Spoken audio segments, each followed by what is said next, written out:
Les appels interjetés sont mal fondés. Ainsi, s'est exprimée la collégialité dans le cadre de cet appel interjeté par les avocats de Maxime Eko, Justin Danoué, Clément Ebo, ainsi que la partie civilement responsable. C'est une décision qui fera couler beaucoup d'encre et de salive. Au final, pas très surprenante selon les avocats, qui a sanctionné cette affaire nouvelle inscrite au rôle de la Cour d'appel du centre statuant les affaires militaires. À l'ordre du jour, 5 appels concernant tous l'affaire de l'assassinat de Martinez Zogo.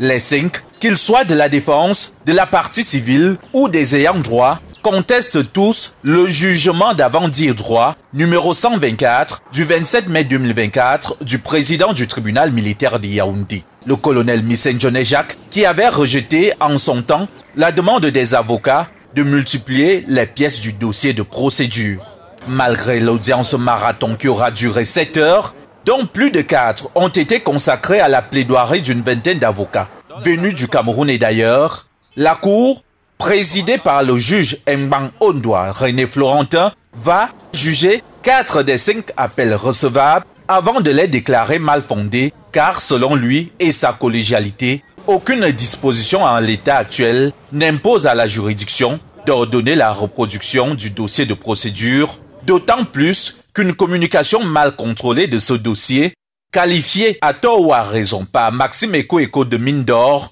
pourrait négativement impacter sur la tenue du procès. Une décision mal acceptée par la quasi-totalité des conseils et qui a surpris une bonne partie de l'assistance présente, ne laissant aux demandeurs qu'une dizaine de jours pour se pourvoir en cassation. En attendant que cela soit fait, toutes les parties se sont donné rendez-vous le 29 juillet prochain au tribunal militaire de Yaoundé pour la 6e audience de ce procès de l'assassinat de Martinez Zogo qui, l'espère-t-on, sera celle de l'ouverture des débats malgré un dossier de procédure dont la disponibilité est toujours querellée.